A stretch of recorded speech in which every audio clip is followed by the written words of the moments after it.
Bonjour à tous, c'est Brian de DevTheory et aujourd'hui on va voir un moyen de faire des benchmarks très rapidement sur JavaScript, sur des petits codes JavaScript à travers Perflink. On y accède à travers le lien perf.link tout simplement et automatiquement ça va mettre toute cette chaîne de caractères là et on va l'expliquer juste après. Alors Perflink c'est quelque chose de vraiment très simple d'utilisation et en plus on va avoir un bon visuel et bien comprendre ce qui va se passer.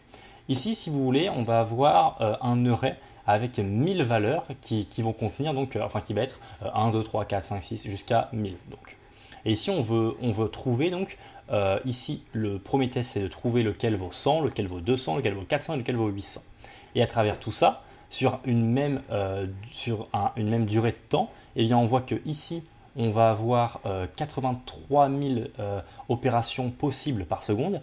Ici, on va en avoir 40 000, ici 25 000, ici 13 000. Donc en fait, ici, on va avoir moins d'opérations possibles par seconde parce que c'est plus long à trouver 800. Par logique, c'est plus long de trouver le 800 que le 100 puisque ça va commencer à 0 et ça va aller jusqu'à 800. Et on le voit ici à travers ce graphique qui est juste là. C'est-à-dire que on voit que le code le plus performant ici, eh bien c'est le premier. Le premier, c'est le plus performant. Ensuite, le deuxième plus performant, eh bien c'est le deuxième qui est ici. Mais si jamais ici on mettait par exemple 1000 et qu'on relançait le test, eh bien on aurait un graphique totalement différent. Ici, on va attendre juste un petit peu et on voit que le premier, donc c'est le plus rapide avec 100%, le deuxième, eh bien c'est le moins rapide finalement avec 7%, etc. Donc on voit que c'est comme ça que ça va se passer. Et donc en fait, ce qu'il faut vraiment comprendre, c'est que la ligne ici est possible, est exécutable 117 000 fois en une seconde, alors que la ligne ici est exécutable seulement 8000 fois en une seconde. Et c'est comme ça qu'il faut comprendre les pourcentages en fait qui sont liés ici. C'est par rapport au nombre de cette ligne-là d'opérations par seconde, tout simplement. Et donc on va pouvoir en enlever, hop, et bien sûr changer également ce qui est global ici, parce que ce code-là, bien sûr, il est disponible pour tous les test cases qu'il y a juste en dessous. Maintenant, ce qu'on va faire ici, c'est comparer, voir l'intérêt de l'optional chaining. Donc, vous savez peut-être que ce qu'on va faire, c'est check perf de cette syntaxe-là, l'optional chaining. Et vous savez sûrement comment il fonctionne, et j'avais fait une vidéo dessus. Si jamais vous ne savez pas, je vous mets le lien de cette vidéo en description.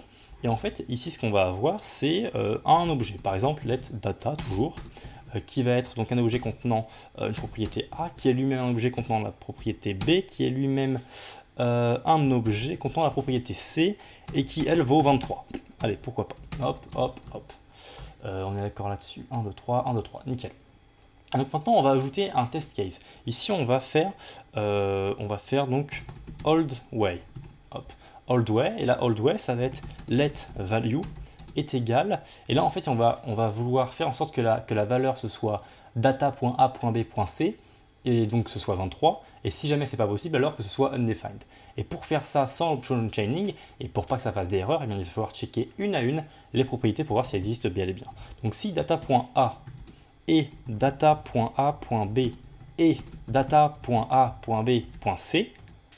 alors data.a.b.c, sinon undefined. Donc voilà, tout simplement. Là, on va ajouter un autre cas et on va mettre donc new way. New way avec l'optional chaining. Donc là, on va simplement faire let value est égal data.a, enfin optional chaining b, optional chaining c. Tout simplement ça. Et maintenant, si on exécute ça, on va attendre un petit peu. Et voilà, et on voit que le premier, donc le new way, est plus performant que l'ancienne way. Et alors qu'à la fin, ça va vraiment nous donner la même chose. Et pourtant, donc la nouvelle manière de faire avec l'optional chaining est bien plus performante. Et pour faire des petits tests comme ça, où vous voulez simplement demander quelle est l'opération la plus performante, eh bien vous avez juste à aller sur perf.link et vous allez pouvoir faire en fait votre benchmark très très facilement. Maintenant, qu'est-ce que c'est que ça, ce lien ici? En fait, un des intérêts principaux de perf.link, c'est parce qu'en fait, si je vous donne ce lien-là, et bien directement, là je vais faire une nouvelle, simplement un nouvel onglet, disons, clac, et ça va directement en fait aller revenir sur le code que j'ai écrit. Parce qu'en fait, toute cette chaîne de caractères-là, c'est le code qu'il y a dans global et dans tous les tests, et dans le nom des tests et le nom global de ça. En fait, c'est ça, cette chaîne de caractères-là, elle contient tout mon environnement que je vois actuellement. Et donc perf.link va pouvoir recréer ça. Et après ce lien-là, vous le passez à votre collègue, à votre ami développeur, à qui vous voulez, et il va pouvoir constater, tout comme vous, qu'il y a une instruction qui est plus performante qu'une autre, tout simplement. Maintenant, on va pouvoir également enregistrer le texte, donc c'est à l'instant où l'enregistre qu'on va l'avoir dans l'archive. Et après, pour copier le lien, on a simplement à faire une copie ici, et notre lien va changer, et on va pouvoir envoyer le lien. Et à tout moment, on copie simplement ce code-là, enfin, ou on copie donc, pas le code, mais excusez-moi, on copie le test pour en faire un autre, etc. Donc il y a vraiment pas mal de possibilités, mais finalement, ça reste toujours simpliste, et j'ai trouvé ça très intéressant, et c'est pour ça que je vous présente cet outil-là. C'est tout pour cette vidéo, donc voilà, j'espère que vous allez éventuellement utiliser perf.link pour des petits tests de benchmark.